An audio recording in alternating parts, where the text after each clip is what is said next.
Puis bardassons-les, ces dirigeants-là. Il faut les bardasser, mais il faut apprendre à se battre, à se respecter. Il va falloir s'organiser mieux que ça politiquement. Faut se donner un pouvoir politique. Bienvenue en Bourgeois le Vert, le podcast où on chiale de tout pis de rien. Aujourd'hui, on jase avec Kevin Arsenault, député sortant pour le Parti vert dans la circonscription de Kent-Nord. Il nous parle de sa vision politique, la vision du Parti vert et des enjeux importants dans sa circonscription. Kevin Arsenault, re-bienvenue en Bourgeois le Vert. Merci beaucoup. Écoute, Kevin, t'es notre premier député qui a accepté de faire notre podcast, une deuxième fois même, donc déjà une longueur d'avance sur les autres. On apprécie ton temps. Peut-être pour ceux qui n'ont pas écouté le dernier épisode, si tu veux faire une petite présentation vite fait de qui tu es, et puis on commencera.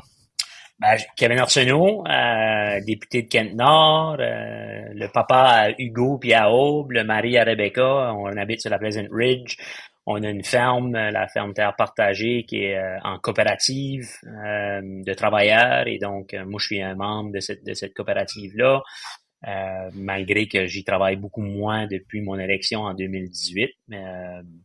Mais in a nutshell, c'est ça que c'est.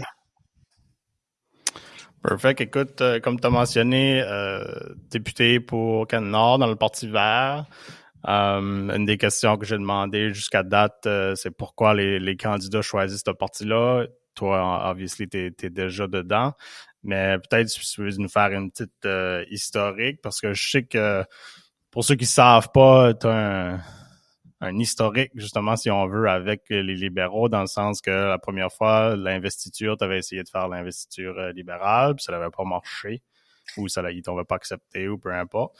Puis tu avais été avec les Verts, qui était vraiment un succès pour toi et pour eux. Oui, absolument. Oui, non, c'est tout à fait en 2017, je crois, j'avais annoncé que j'irais pour la nomination du Parti libéral du Nouveau-Brunswick. Ils ont clairement démontré, dans le fond, que c'est pas la population qui choisit qui peut se présenter pour eux. Ça, c'est après, beaucoup de monde me disait, Kevin, la seule manière qu'on peut faire avancer les choses, c'est avec les libéraux. C'est les libéraux. Puis encore, ils essaient de sortir ces arguments-là pendant les élections. Clairement, c'est la seule manière que tu peux faire avancer quelque chose si tu penses exactement pareil comme eux autres, puis tu es prêt à te taire et d'écouter. Puis moi, c'était clair. Moi, ils m'ont refusé carrément le droit de courir pour la nomination. Fait que je suis revenu à mes racines du Parti vert que j'avais déjà travaillé avec dans le passé. Puis les gens m'ont suivi. On a été capable de démontrer ensemble que c'est pas la patente libérale qui choisit qui est leur député, c'est bien bel et bien les gens, les citoyens, les citoyennes qui choisissent c'est qui leur député.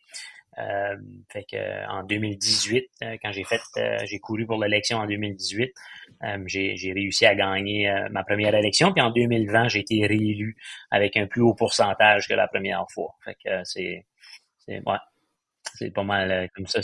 Mais pourquoi j'avais choisi le Parti vert? C'est parce que c'est ça qui était la question. Il y a beaucoup de raisons. Je pense que pourquoi est-ce que je choisirais le Parti vert? Premièrement, je crois que c'est un parti qui est beaucoup plus à l'écoute des gens. À un moment donné, puis c'est un parti qui est à gauche. Le Parti libéral, pour moi, n'est pas un parti qui est à gauche. Le Parti conservateur, obviously not non plus. Et donc, quand tu as un parti à gauche, un parti qui croit fermement dans ce qui est le bien commun, dans le droit des travailleurs et des travailleuses, dans faire avancer la société pour tout le monde, pas juste certaines personnes. Puis le Parti vert, c'est un parti qui est très près de la classe ouvrière, qui est très près des communautés, qui est prêt à pousser ces idées-là, puis qui n'a pas honte d'exprimer ces idées-là non plus. Une des choses, j'entends beaucoup des députés des autres partis, ils me disent « Ah, toi, t'es tellement chanceux, Kevin, tu peux défendre cette cause-là. Moi, j'aurais pas le droit de défendre cette cause-là dans mon parti. » Ben, si tu y crois, défends-les. Si tu peux pas défendre de quoi que tu crois dedans, ben, t'es pas à la bonne place. La raison qu'on fait de la politique, c'est pour défendre les intérêts des citoyens et des citoyennes. Puis le Parti vert te permet de faire ça.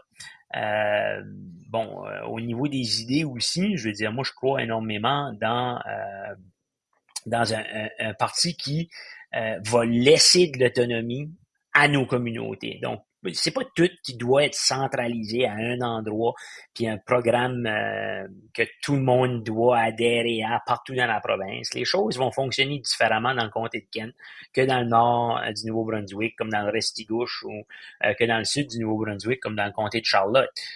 Les choses vont pas être faites de la même façon parce qu'on a des cultures qui sont différentes, on a une façon d'organiser nos communautés qui est différente. Ça, c'est tout à fait normal, puis c'est même voulu, c'est ça qui crée notre richesse locale. Fait que le Parti vert est un parti qui, au lieu de se battre contre ça, le embrace, puis dans le fond, va faire beaucoup de travail avec les citoyens pour que les citoyens peuvent pousser leurs projets.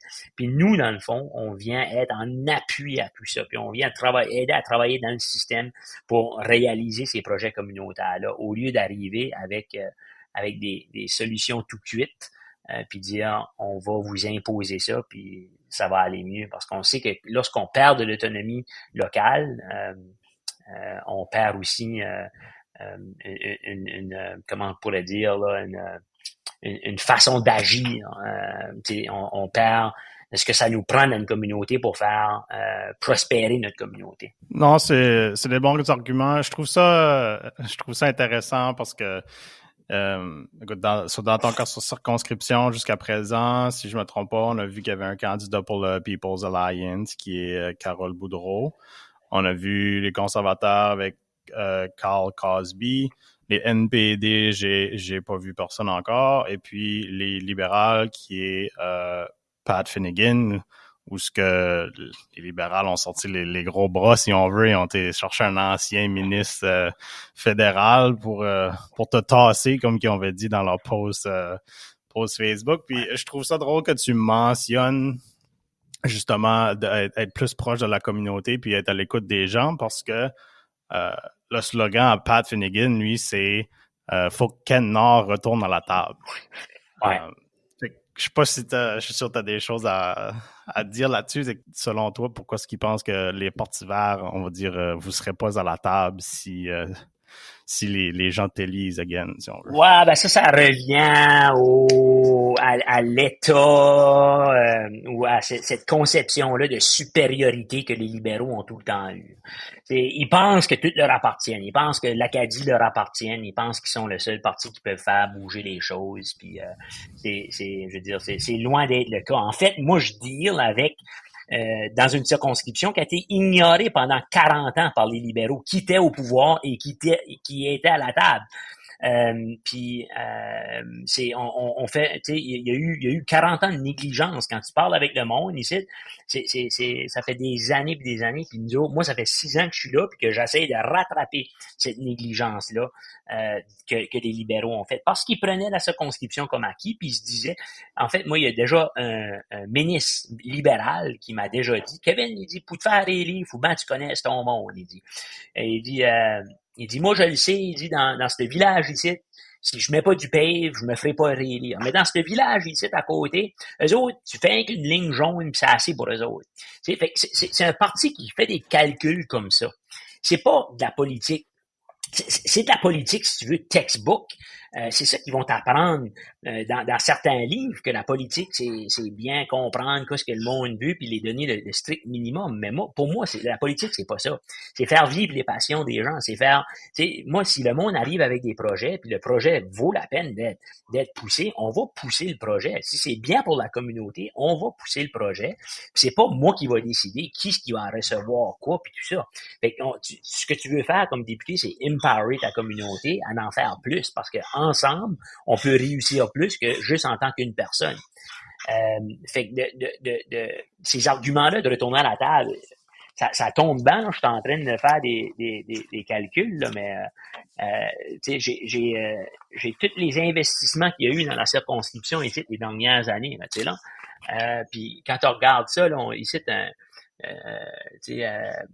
930 000 à la piscine à Saint-Louis, presque 500 000 dans le centre communautaire à Acadieville.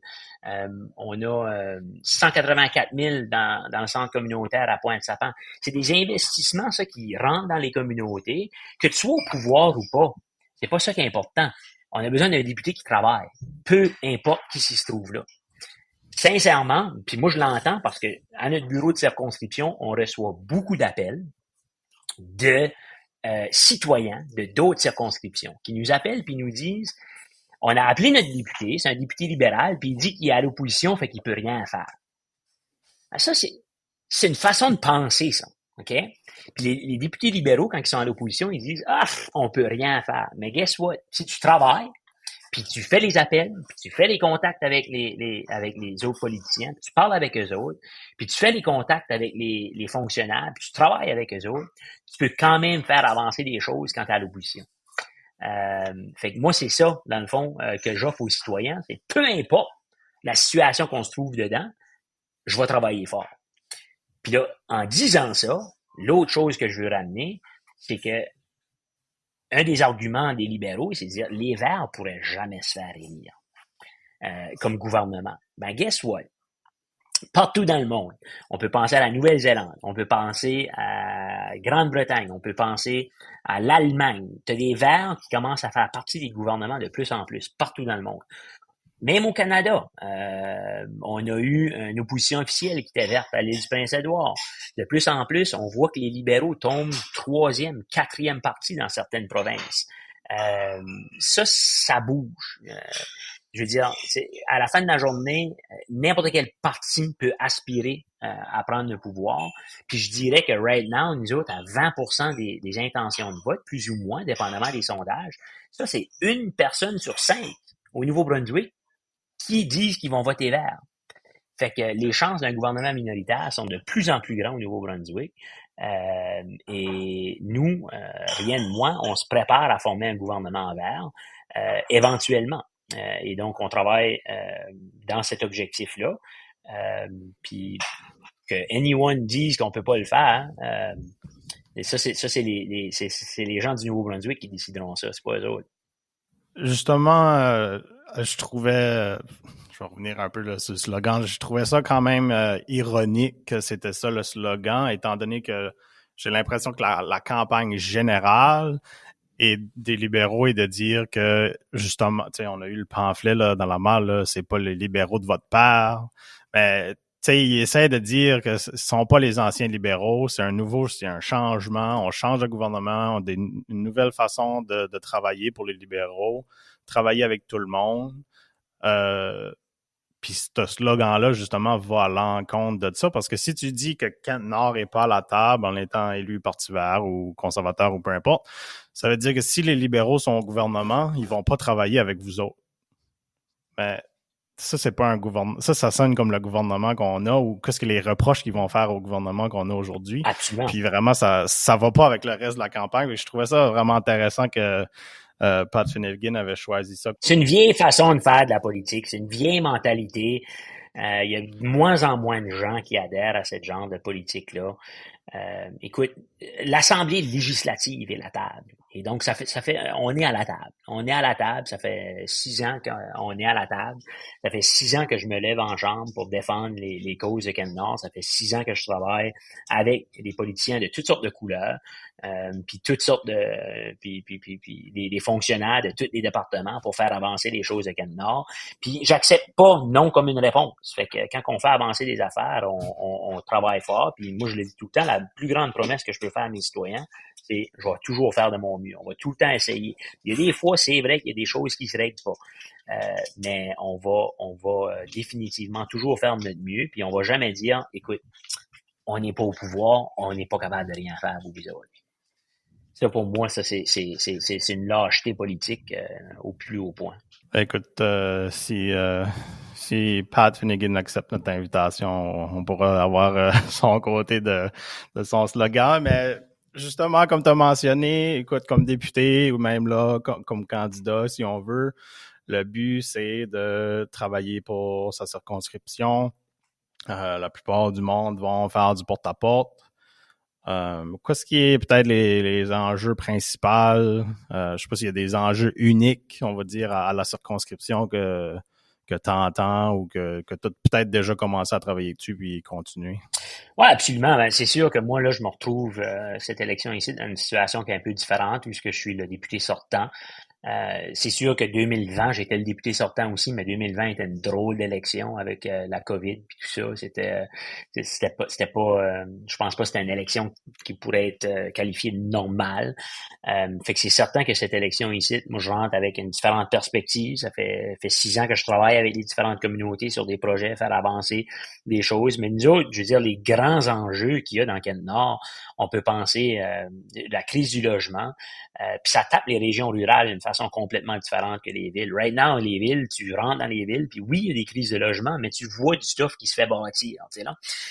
Tandis que les régions rurales, c'est un petit peu, tu sais, quand on a une attitude de dire que le marché va s'occuper de bâtir, souvent en région rurale, on voit rien que ça plusieurs années après que les constructions ont été faites en ville, parce que les promoteurs, eux autres, qui sont in it for the money à la fin de la journée, ils veulent rentabiliser des investissements, voient qu'il y a plus de chances de faire des investissements et de rentabiliser leur investissement en ville. Fait qu'on a besoin dans les régions rurales des stratégies de construction qui sont étalées par l'État. Un meilleur parc immobilier pour NB Housing, fait que, habitation Nouveau-Brunswick. On a besoin aussi de rénover notre parc existant. Moi, je pense qu'il faut sortir de la boîte aussi, puis d'aller voir est-ce qu'il y a des bâtisses qui peuvent être rénovées en logement. C'est pas toujours de faire de la construction neuve. Il y a des édifices qui sont sous-utilisés ou qui sont carrément abandonnés, qui pourraient devenir du logement. Fait que ça c'est un enjeu qu'on entend, on voit énormément. D'autres enjeux qui sont vraiment, disons, propre à nous, je pense à la revitalisation de la rue principale à Richbouctou. Richbouctou, c'est une ville avec tellement de potentiel, mais il y a tout le temps, moi je pense honnêtement, Richbouctou pourrait être le St. Andrews du Nord, si tu veux, où on a la rue principale qui est directement à côté d'une rivière, on a un quai direct dans le centre-ville, il y a tellement de potentiel là, mais il n'y a jamais eu de plan concret de comment développer ça. Un plan vraiment développé avec la communauté, puis là après ça, soutenu par un gouvernement. Et donc ça c'est quelque chose que moi je continue à travailler dessus, puis qui est un enjeu qui est spécifique à nous autres. Porte à porte, après ça, il y a tout le coût de la vie. Mais le coût de la vie, à la fin de la journée, c'est certain qu'on peut prendre certaines mesures qui peut alléger le coût de la vie, mais à la fin de la journée, il faut qu'on regarde les systèmes qui créent notre économie, qui créent cette inflation-là. Au Nouveau-Brunswick, on continue de faire du corporate welfare. Les grandes entreprises, les grandes corporations continuent de recevoir de l'argent de l'État, même s'ils continuent de faire des profits de plusieurs millions de dollars par année, plusieurs centaines de millions de dollars par année de profits, puis on continue à les donner de l'argent. Tandis qu'on pourrait, au lieu, venir soutenir la classe ouvrière, augmenter le salaire minimum à un salaire qui est, dans le fond, qui permet aux gens de vivre dignement d'un salaire.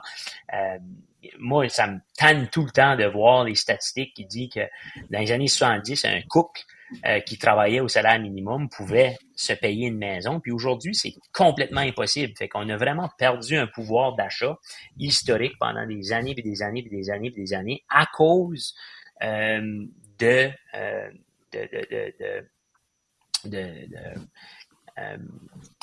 politiques économiques, dans le fond, qui travaillent continuellement à l'encontre de la classe ouvrière. Fait que c'est ça qu'il faut virer de bord. C'est ça qu'il faut travailler. Puis c'est pas tout le temps facile. Puis c'est clair qu'on se bat contre une économie qui est mondialisée puis tout ça.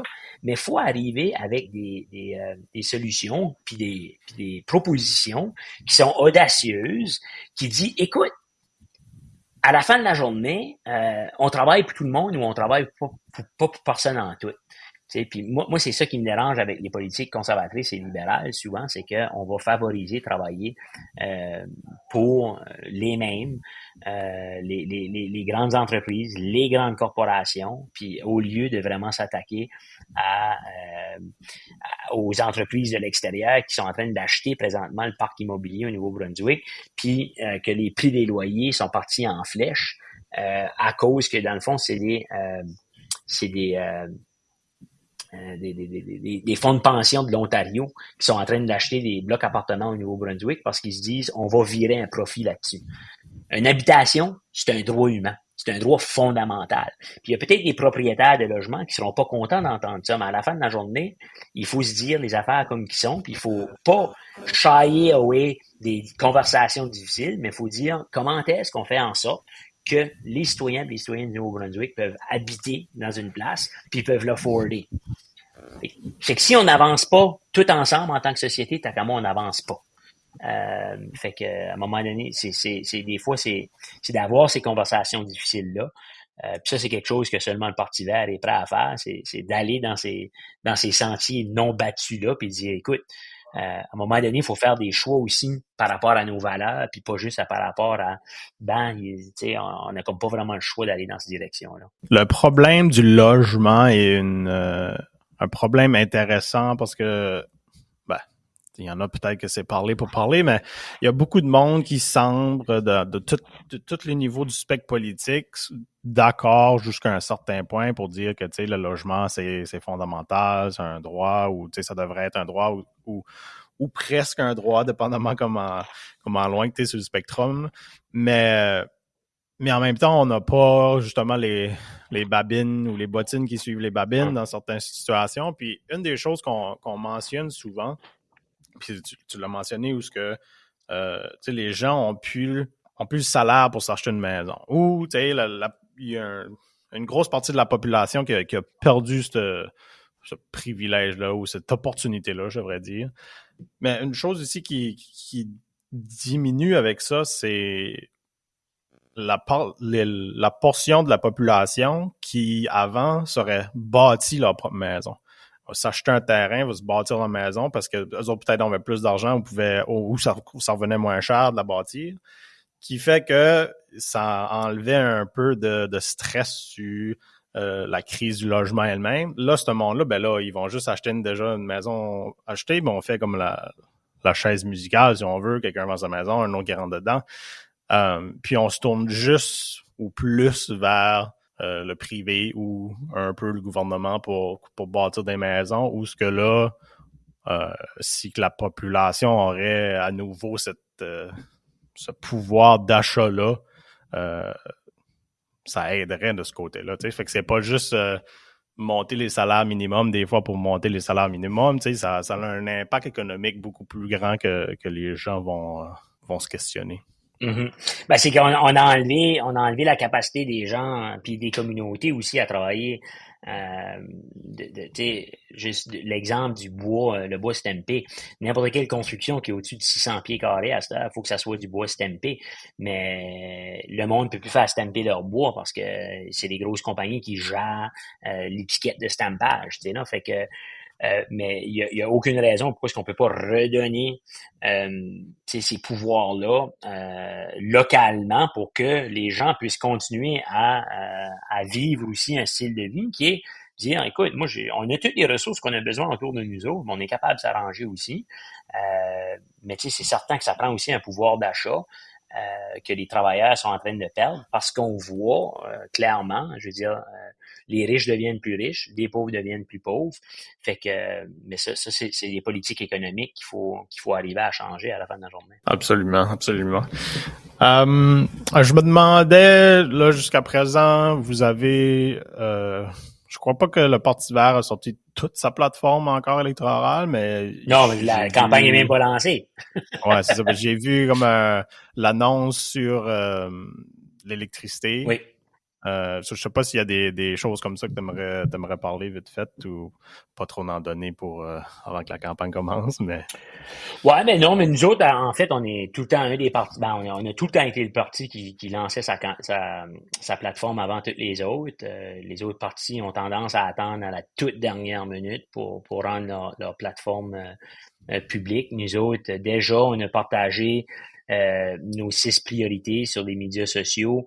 On parle d'un Nouveau-Brunswick. Le système de santé est quelque chose que, à un moment donné, on tient fort, nous autres, extrêmement, on tient fort à un système de santé qui est public pour tout le monde, puis un système de santé qui fonctionne pour tout le monde.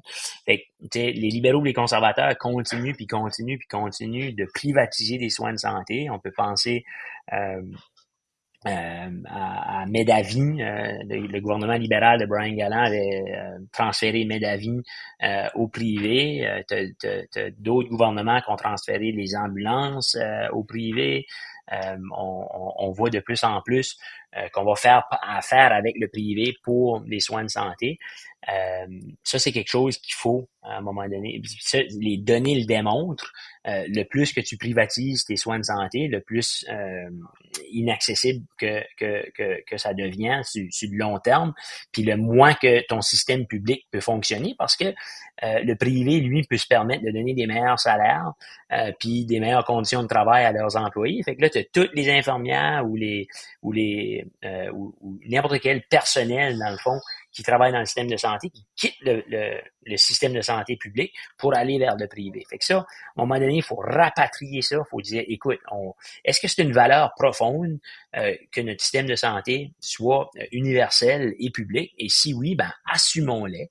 Faisons des investissements générationnels, comme qu'on n'a jamais vu avant, pour qu'on ait un système de santé qui fonctionne. Puis, donnons des meilleures conditions de travail, moi, une des affaires que j'entends le plus des médecins de famille, c'est de dire, écoute, nous autres, là, on n'a pas envie de gérer une business parce que beaucoup des médecins sont obligés de gérer un cabinet de médecins, puis de gérer toutes les petites affaires qu'il y a à gérer, business-wise, de gérer des employés, puis tout ça.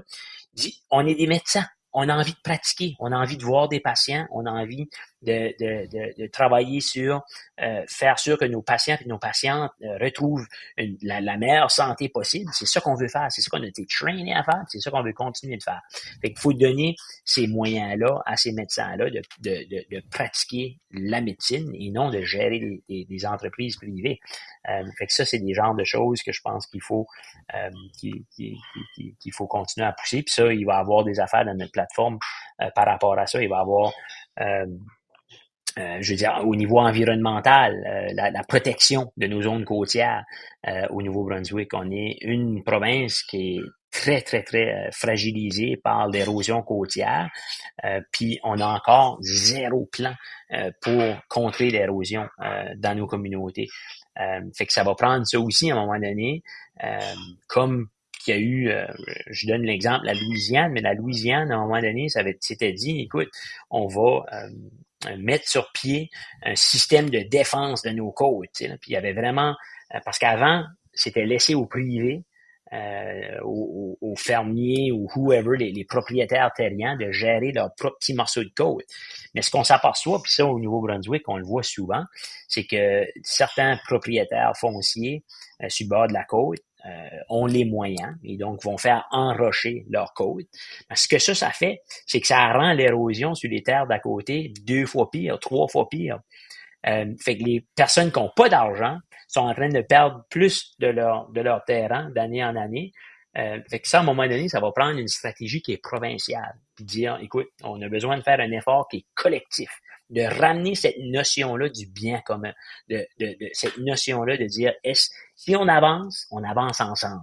On va avancer ensemble. On va peut-être avancer une petite affaire plus lentement, mais guess what? On va avancer ensemble et ça va nous rendre plus forts et plus forts et plus forts ensemble. Fait que c'est cette notion-là, je pense, qu'il faut ramener au gouvernement, que le gouvernement, finalement, il est là pour travailler pour l'ensemble de la population.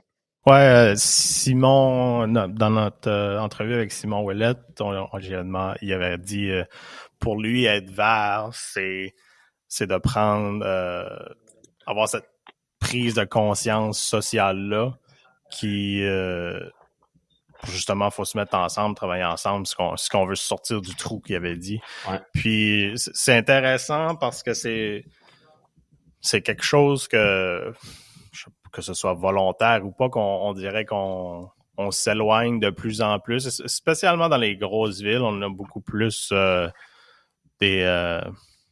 une culture individuelle, si on veut, d'année en année, comparé à les années 70, 80 peut-être, 90, peu importe. Je dirais, puis le COVID a donné un gros coup, on dirait, là-dedans. Là.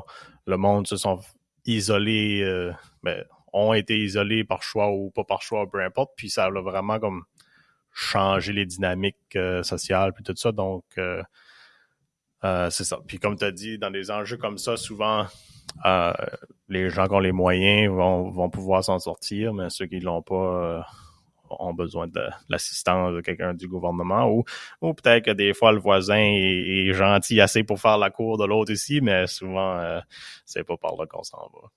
C'est ça, je pense que pendant les années aussi, les gouvernements sont devenus plus des États ou quasiment une entreprise privée qui rentre dans le mix de tout ça. Là, tandis que faut revenir à cette base-là, de dire le gouvernement, c'est nous. C'est nous le gouvernement, c'est les citoyens et les citoyennes, c'est nous autres, dans le fond. C'est une entité formée de concitoyens et concitoyennes qui sont là pour travailler pour nous autres. Puis, pour certains, ça peut sonner complètement utopique, là. Puis, ça n'a pas d'allure parce que je veux dire, à la base, c'est ça que c'est. C'est ça que c'est à la fin. C'est des concitoyens qui sont supposés être là pour travailler pour le bien commun. Mais je pense qu'on s'est éloigné énormément de ça. Le gouvernement se voit trop comme une entreprise qui doit compétitionner avec tout le reste du monde. Puis quand je pense à les mauvaises décisions qu'on a faites au Nouveau-Brunswick, je veux dire, avec NB Power, puis les gros investissements au niveau du nucléaire, puis là, à ce temps, les SMR, puis là, eux autres qui font faillite. Comment d'argent qu'on a donné, je veux dire. On peut penser les libéraux puis à Aton, puis on peut penser à les libéraux puis les conservateurs puis le nucléaire, puis c'est comme si on continuait de donner de l'argent aux grandes entreprises au lieu de travailler avec des citoyens et des citoyennes. Puis ça, le meilleur exemple de ça, je pense, c'est les Bleuets dans la péninsule acadienne. On avait un groupe de citoyens qui voulaient créer une coopérative, un groupe de producteurs de bleuets qui voulaient, créer une coopérative puis transformer le bleuet de façon commune, communautaire, ensemble. Puis au lieu, on a préféré aller chercher une entreprise privée, Bragg's, Oxford Frozen Food en Nouvelle-Écosse, puis dire, écoute, vous autres, venez le faire, puis on va vous donner l'argent, puis on va vous donner des terres. Là. C'est ça, pour moi, c'est comme un manque de confiance dans les Nouveau-Brunswickois, les Nouveau-Brunswickoises. Puis ça fait en sorte que même si une entité locale doit compétitionner, disons, avec des entreprises de l'extérieur et tout ça, mais quand ton entreprise est vraiment ancrée de ta communauté, ben c'est la famille, c'est des amis, c'est des gens qui jouent sur l'équipe de hockey à ta fille ou sur l'équipe de volleyball ton garçon ou whatever qui font partie de ta communauté. Fait que eux autres, c'est beaucoup plus difficile de prendre des décisions qui vont affecter de façon négative leur vie parce que tu les connais, tu les côtoies tous les jours. Tandis que le plus qu'on éloigne le pouvoir de nos communautés, le plus facile que c'est de dire cette usine-là, on s'en débarrasse, on n'a plus besoin. Right? Fait que c'est de ramener ça à un niveau qui est gérable, qui est humain, faut prendre des décisions avec certaines émotions. Des fois, il faut penser, les temps sont tough, mais l'impact que ça a dans notre communauté est pas mal grand. Fait qu'ensemble, on va se serrer les coudes et on va trouver une solution pour que ça fonctionne mieux pour tout le monde. Là. Puis je pense que quand on prend des décisions comme ça, à la fin de la journée, c'est toujours des meilleures décisions pour nos communautés.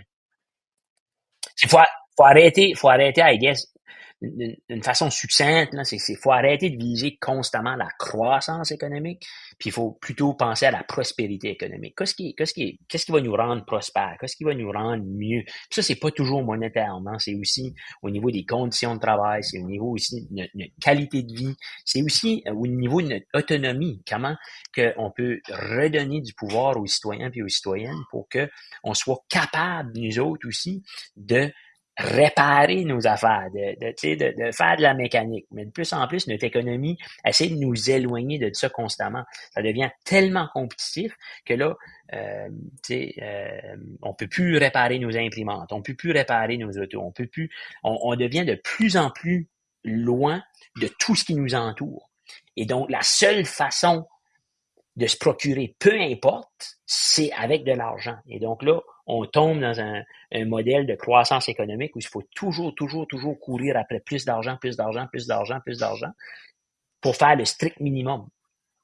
On est en train d'enlever une certaine indépendance des citoyens et des citoyennes. Ça, c'est quelque chose que j'entends énormément, surtout en région rurale, où on est habitué des débardations, on est habitué d'être capable d'arranger nos propres affaires, on est habitué de dire, tu sais, là, moi, je connais cette personne-ci qui est capable de faire ça, puis tu sais, là, on perd ce sens de communauté-là, de travailler ensemble.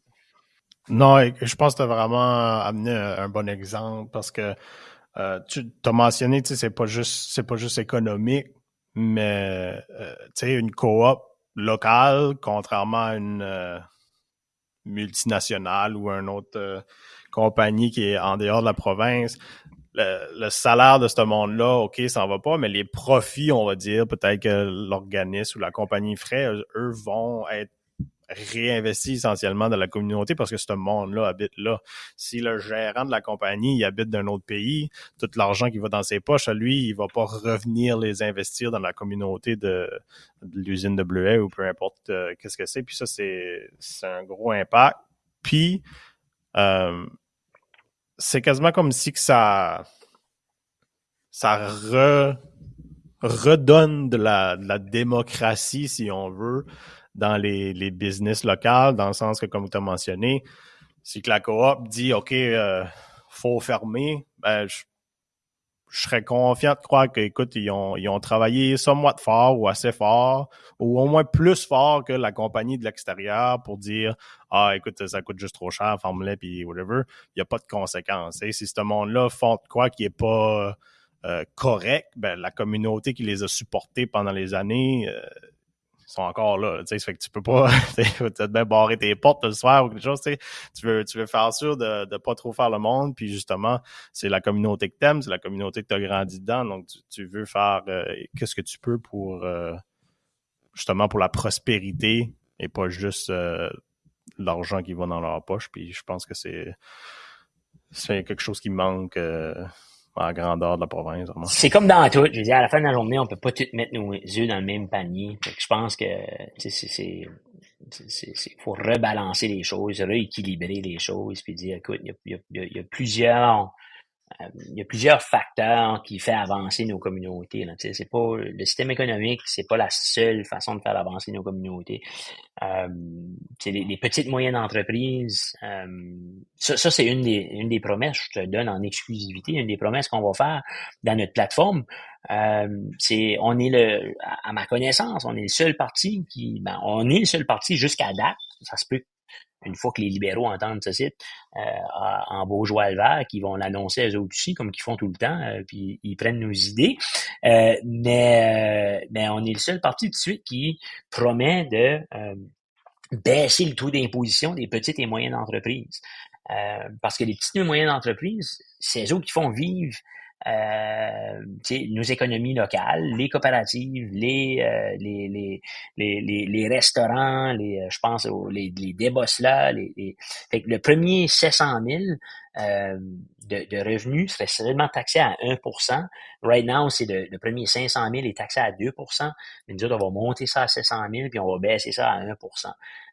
Puis fait que donner plus de chance à nos petites et moyennes entreprises de rester dans nos communautés puis de continuer à créer de l'emploi dans nos petites communautés puis à faire les affaires dans nos petites communautés. À un moment donné, c'est qu'on continue à jouer le jeu de tout le temps miser sur des grosses multinationales, ben guess what? On va perdre à ce jeu-là. On est tout petit, le Nouveau-Brunswick, quand on regarde la planète entière. Fait que, tu sais, des fois, j'ai l'impression que nos politiciens essaient de nous amener dans un jeu où ils savent qu'on va perdre d'avance, tu sais, là. Moi, je pense que c'est pour ça qu'il faut revenir à nos racines communautaires. Il faut revenir. Ça, c'est pas dire non plus, tu sais, là, il y avait une bonne citation à un moment donné que j'avais lue. C'était Georges Roditi, c'est un écrivain français qui disait « Pour un grand œuvre, il faut... non, t'as une minute, excuse. Il disait les sédentaires sont trop sages et les nomades ne créent rien. Pour un grand œuvre, il faut un aventurier qui reste à la maison. » Je pense que c'est un peu plus de ça qu'on a besoin en politique aussi. Là. Au Nouveau-Brunswick, on est ici, on travaille dans la géographie qu'on a, avec les gens qu'on a, avec les communautés qu'on a. Faut être ouvert sur le monde, mais à un moment donné, il faut aussi accepter puis de mieux saisir qu'est-ce qui fait vivre nos communautés puis comment est-ce qu'on les fait vivre. T'sais, là, quand je pense à l'industrie de la pêche, ben on pêche le homard ici, puis de plus en plus, on est en train d'exporter le homard vivant, se faire traiter ailleurs. Ben ça, faut repenser à notre façon de faire, puis d'assurer qu'il y ait une deuxième, une troisième, puis une quatrième transformation de nos produits ici même dans nos communautés, pour que le plus grand nombre de personnes puissent vivre de ces ressources-là qu'on a. Puis pas seulement amener ça, disons, au strict minimum, puis là ensuite envoyer ça vivant ailleurs, puis dire il y a du monde qui va transformer ça à coût moindre dans une autre juridiction. Là. Mm-hmm. Non, c'est absolument un impact économique ou social, peu importe qu'on n'a pas assez justement dans nos politiques ou en général, même dans nos discussions sociales, souvent on dirait que c'est pas le genre de choses ou peut-être c'est juste mon cercle d'amis, peut-être il faut que je me trouve des nouveaux amis, qu'on parle pas assez souvent, j'ai l'impression, ou que des fois je pense que le monde sont comme découragés, tu sais. C'est comme tu as dit tantôt, on n'est pas le gouvernement, on peut pas rien faire, là, on n'est pas, ça fait que on dirait c'est cette mentalité-là des fois qui s'implique, puis moi le premier à être pessimiste au niveau de la politique, même si j'ai un podcast sur la politique. Non, mais c'est une belle façon de s'impliquer, ça, puis Non, mais c'est vrai, je veux dire, à un moment donné, il faut qu'on ait ces discussions-là, il faut qu'on... C'est pas tout le temps... J'ai l'impression que beaucoup, surtout le centre, puis la droite, puis les libéraux et les conservateurs sont beaucoup comme ça. Ils se baissent les bras. Ben, le système est comme ça. Fait qu'il faut travailler à l'intérieur du système. Mais guess what? À la fin de la journée, sorry, là, mais le système, c'est nous autres. Puis si on veut changer les affaires, on peut changer les affaires. Puis si on travaillerait vraiment pour le bien-être de nos concitoyens, de nos concitoyennes, il y a des choses qui changeraient. Mais je pense qu'on a tendance à se baisser les bras beaucoup trop rapidement puis de dire, bah, il y a rien que je peux faire. Il y a rien que je peux faire. Tu sais, là. En fait, non, il y a beaucoup de choses qu'on peut faire. C'est juste que, je pense que disons la classe dirigeante veut nous enlever ces outils-là de plus en plus, veut du monde qui consomme au lieu de du monde qui pense et qui agit puis qui sont autonomes. T'sais, là. Puis je pense que nous autres, en tant que citoyens et citoyennes, c'est vraiment d'arriver avec des mesures qui vont nous redonner cette autonomie-là, mais qui va nous la donner aussi d'une façon collective. Right? C'est là que je pense que les Verts se différencient, c'est que on croit beaucoup dans l'autonomie des gens, mais dans le but du bien commun, dans le but de travailler ensemble, dans le but d'avancer ensemble vers quelque chose de mieux. Une question que je veux te poser, puis honnêtement, je te le dis tout de suite, je sais pas si ça va faire trop de sens, mais je me lance pareil. On voit là, on est en mode élection, pas à 100%, mais presque. On a les promesses qui sortent, on a les cliniques communautaires ou les programmes de petit déjeuner pour les enfants qui sonnent tout bien sur papier et tout ça. Mais une fois rendu en session parlementaire, que ce soit au gouvernement ou en opposition, peu importe, ça dérange pas quoi ce qui a été dit. Ça peut changer tout bord, tout côté. Une fois en chambre, tu sais, je vais prendre l'exemple des petits déjeuners pour les jeunes dans les écoles. Je pense que c'est pas quelque chose que le Parti vert oppose, bien entendu. Les conservateurs avaient fait... En fait, je pense que c'est nous autres qui collent pour ça depuis plusieurs années déjà. Je pense que c'est une idée qui a été recyclée du parti qui l'a promis dernièrement. Non? Une fois rendu en chambre, qu'est-ce qui est les choses que les gens peut-être devraient soit demander de leurs députés ou porter attention à pour faire sûr que qu'est-ce que le monde s'attendait à ou qu'est-ce qui ont été promis, si on veut, ça va pas être spiné d'une façon que, tu sais, c'est... Non, on avait dit ça, mais c'est ce qu'on voulait dire. T'sais. Y a-tu des choses que, une fois que les campagnes sont finies, là, puis que ça vient le temps de faire le travail, que les gens devraient porter attention ou qu'ils devraient pousser pour leurs députés de faire? C'est rester impliqué, c'est rester à l'écoute, c'est rester, tu sais, là, comme, c'est pas, on va pas juste voter, puis après ça, on arrête de carrer pendant 4 ans. Je pense que c'est important de tenir les politiciens responsables de ce qu'ils ont dit, puis comment est-ce qu'ils ont dit qu'ils allaient faire les affaires, puis c'est là que tu vois, je pense, une grosse différence aussi, c'est dans la façon de faire des promesses, des fois. Moi, une des promesses que je fais à mes citoyens, je veux dire, une promesse que je peux garder absolument 100% sûr, c'est que je vais tout le temps travailler puis je vais tout le temps faire le mieux que je peux dans toutes les situations. C'est pas toutes les situations qu'on va être capable de régler, mais il y a toujours quelque chose que tu peux faire. Il y a tout le temps de l'information que tu peux aller chercher. Il y a tout le temps. Fait qu'à un moment donné, il faut aussi, tu sais là, regarder la sincérité dans laquelle quelqu'un approche une affaire. Puis je pense que les citoyens, en restant intéressés par la politique, peuvent demander des comptes constamment de la part de leurs politiciens. D'écouter ce qu'ils disent en chambre. Moi, j'entends d'autres partis parler à l'extérieur de la chambre. Quand ils vont en chambre, ils votent pas pour ce qu'ils disent qu'ils allaient voter pour. Parce qu'ils savent. Il y a personne qui écoute ce qui se passe en chambre. Il y a pas grand monde qui s'intéresse vraiment à ce qui se fait en chambre, tu sais là. Et puis moi, je le dis tout le temps au monde. Qu'est-ce que vous préférez, tu sais là? Pensez-vous qu'on devrait juger le monde par leurs paroles ou par leurs actions? Moi, j'ai tout le temps été quelqu'un qui juge le monde par leurs actions. Moi, les paroles, on peut dire n'importe quoi aujourd'hui. Puis, tu sais, moi, à un moment donné, c'est des actions que je trouve importantes. Fait qu'à un moment donné, je pense que c'est ça qu'il faut suivre. Faut regarder les actions, faut regarder la manière que les gens votent. Qu'est-ce qu'ils amènent en chambre, qu'est-ce qu'ils parlent d'eux en chambre, qu'est-ce que les arguments qui sortent pendant les débats, est-ce qu'ils sont préparés pendant les débats. Moi, je dirais, autant que ça ajoute du travail à tout le monde, mais faut s'intéresser, puis faut s'assurer que les bottines suivent les babines. Non, écoute, c'est une des raisons pourquoi je suis podcast cite un peu, peut-être pour aider les gens justement qui n'ont pas le temps, parce qu'on s'entend que la réalité, c'est qu'il y a beaucoup de monde qui ont pas le temps là, justement se mettre là ou qui peuvent même pas physiquement être là puis watcher la whole journée de 8 heures de session parlementaire. Tu sais, ça fait... penses-tu que dans notre conversation avec Jacques Giguère, il avait mentionné qu'une des raisons qu'il aimait le Parti vert, c'est qu'il n'y avait pas de whip vote. Dans le fond, il peut voter qu'est-ce qu'il peut pas. Tu l'as mentionné déjà à quelques reprises que les autres partis le font pas ou non peuvent pas le faire parfois. Penses-tu qu'en général, si, mettons, du jour au lendemain, les conservateurs, les libéraux ou peu importe le parti décide de pas faire de vote comme ça, on serait mieux en tant que société démocratiquement? Ou penses-tu qu'il y a quand même besoin d'avoir un certain niveau de, pas de contrôle, mais tu sais, on veut pas tomber en anarchie, si on veut, là, avec tout le monde qui vote n'importe quoi, puis il faut quand même qu'il y ait une certaine cohésion.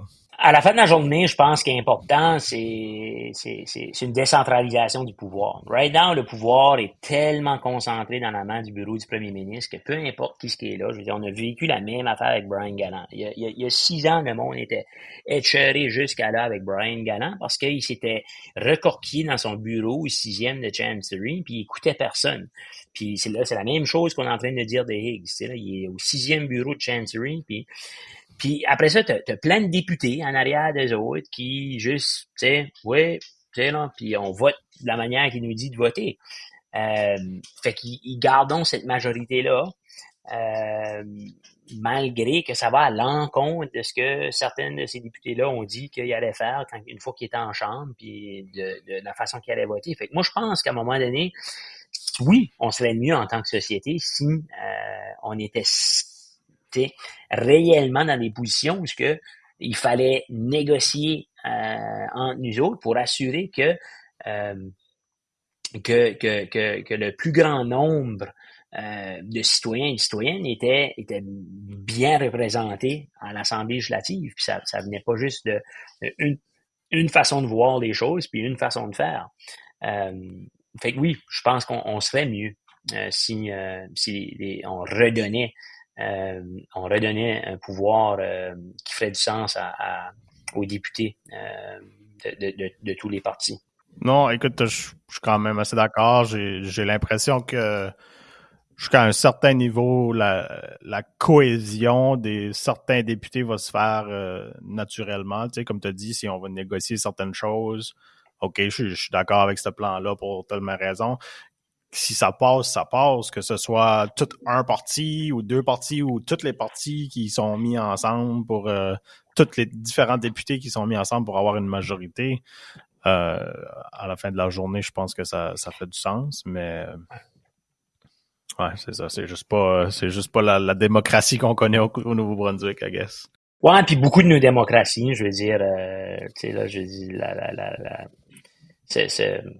anyway, cette illusion du consensus-là dans les différentes démocraties dernièrement, je pense qu'on est dû pour des bonnes conversations sur comment améliorer nos démocraties, sur comment mieux représenter vraiment la volonté des gens, comme je dis, décentraliser le pouvoir. Je pense que c'est ça qui est clé. Vraiment, c'est d'arriver à une décentralisation du pouvoir, tout en assurant qu'il y a une redistribution de la richesse qui est équitable, parce qu'on ne veut pas retourner avant chance égale pour tous, puisque on avait une province avec des disparités économiques. Là, je veux dire, tu avais des écoles dans le Restigouche qui étaient encore sur la terre battue, puis tu avais des écoles state of the art dans la banlieue de Saint-Jean. On ne veut pas retourner à ça. Un enfant au Nouveau-Brunswick devrait avoir accès à une école. Avec des standards, puis on devrait avoir les mêmes standards partout autour de la province. Mais ça prend quand même une décentralisation du pouvoir parce que il y a peut-être des endroits qui peuvent faire les affaires différemment, puis tout en gardant les mêmes standards, mais que il y a plusieurs chemins pour arriver à sa destination. C'est pas chaque région qui va prendre ce même chemin-là. Fait faut trouver ce juste équilibre-là en dire il y a une redistribution de la richesse au niveau des Néo-Brunswickois et des Néo-Brunswickoises, mais il y a différentes façons de faire, puis différentes priorités qu'ils peuvent avoir pour certaines communautés. C'est une de mes plus grandes critiques du plan libéral pour les déjeuners à l'école. Les Verts aussi, ça fait 6 ans qu'on colle pour des déjeuners à l'école. Mais il faut travailler avec les communautés locales. Il y a déjà beaucoup de communautés qui ont des programmes de déjeuner à l'école, qui ont une façon de faire, qui ont une culture. Ça s'est développé vraiment grassroots. Fait qu'il faut pas arriver puis écraser ça avec un programme provincial qui va être la même chose pour tout le monde, puis parce que les besoins puis les façons de faire sont pas la même de région à région. Fait qu'il ça devient plus compliqué. Don't get me wrong, je comprends, c'est plus compliqué. Mais des fois, quand on travaille avec les communautés locales, c'est peut-être plus compliqué, c'est peut-être plus lent comme processus, mais c'est plus durable. Puis à la fin de la journée, moi, je préfère des programmes sociaux qui sont durables à des programmes sociaux qui se font mettre sur pied super rapidement. Puis dans 3 ans, il y a une chute de bénévoles, tout le monde est brûlé, puis là, on perd des programmes sociaux. Fait qu'à un moment donné, je pense que c'est ça aussi. Faut, des fois, je le dis, mais je sais pas comment sexy que c'est, mais tu sais, des fois, je me dis, tu sais, il y a comme un mouvement slow food. À un moment donné, je pense qu'il faut peut-être réfléchir à c'est quoi du slow politics, là, tu sais, là. Puis dans le sens où ce que je dis, c'est vraiment la durabilité, la prospérité qu'on doit miser et non la croissance et la rapidité, puis que tout doit être fait vraiment rapidement. T'sais, on le voit, nous autres, dans les régions rurales avec les chemins. Quand ils essaient de faire les chemins vite fait, là, guess what? Dans 4 ans, tu es obligé de le refaire. Quand ils prennent leur temps, puis ils font le travail, puis ils vont ajouter une couche de roche en dessous de la nouvelle couche, puis tout ça, on voit que le chemin peut durer 12-13 ans. Puis ça, c'est bien plus économique pour le citoyen puis la citoyenne, mais c'est beaucoup moins économique pour le politicien qui doit se faire réélire dans 4 ans. C'est là qu'il y a une différente façon de faire. Faut changer nos façons de faire dans l'objectif de servir le bien commun. Ouais, non, écoute, moi, je suis originaire du nord de la province, donc le chemin, on le fait une fois, puis après, à chaque année, on le patch jusqu'à temps que là, OK, il y a plus rien à patcher, tout est patché, fait que là, il faut le refaire encore une fois, puis ouais, c'est incroyable la condition des chemins. Ben, pour terminer, peut-être une question plus légère, si on veut. Bien entendu, c'est les élections. Est-ce qu'il y a, autre que ta circonscription, est-ce qu'il y a une circonscription que tu es excité de voir comment ça va virer les votes ou pas, ou même juste un pourcentage de votes juste au pays, dans la province, n'importe où? Ouais, ben, il y en a beaucoup, honnêtement. Je pense que, tu sais, Wilfred Roussel, à Chupagan-les-Îles, Serge Brideau à Tracadie, Jean Bourgeois à Chidiac, Capelé, Jacques Gigac travaille extrêmement fort à Dieppe Memramcook. Je pense que c'est du monde qui font des campagnes, qui sont en train, right now, de cogner aux portes au moment où on se parle, qui veulent gagner leur circonscription. Je peux penser à d'autres circonscriptions dans le sud aussi, Pam Allen Leblanc à Fredericton York, puis Mariah Darling à Saint-Jean-Havre. C'est toutes des personnes qui travaillent fort, qui veulent le mieux pour leur communauté, puis c'est toutes des places, honnêtement, où on a des chances de gagner. On a sincèrement des chances de gagner, puis on va en gagner de ces sièges-là. Moi, je suis convaincu que les Verts vont avoir plus de sièges à la fin de cette élection ici qu'ils n'ont jamais eu au Nouveau-Brunswick. Puis on est en train de se préparer, dans le fond, pour former un gouvernement vert. Puis j'ai tout le temps dit, méfiez-vous d'une vague. Ça sera peut-être pas une grosse vague parce que une vague, elle déferle rapidement. Mais on est en train de jeter des bases solides pour former un gouvernement dans les années à venir. Simon Ouellet à Fredericton Silverwood, il pourrait causer la grande surprise de cette élection ici. Ouais, ça c'est ma circonscription à regarder. Moi, j'appelle ça une circonscription perdant-perdant, parce que peu importe ce qui rentre, soit que les libéraux vont parler peut-être Susan Holt, quoique là, j'ai entendu qu'elle pourrait être premier ministre quand même, fait que peut-être c'est pas si perdant ce côté-là. Je suis sûr que Simon fera un excellent travail, donc si le libéral gagne, on perd Simon. Je suis pas autant familier avec les autres candidats, mais si, mettons, le NPD gagnerait, ben là, on perd 2 autres, donc c'est vraiment une circonscription qui va être intéressante à regarder. Puis, j'avais dit dernière question. Qu'est-ce qui est, tu l'as mentionné, qu'est-ce qui serait un résultat d'élection, on va mettre la barre le plus bas possible, acceptable si on veut? Est-ce que c'est genre, on garde nos 3 sièges, mais on monte le niveau de vote, c'est bon, ou vraiment, comme tu as dit, vous attendez au moins 1, peut-être 2 sièges de plus, puis n'importe quoi en bas de ça serait pas une défaite si on veut, mais décourageant un petit peu, ou déçu? Un gouvernement minoritaire. Peu importe la situation, un gouvernement minoritaire.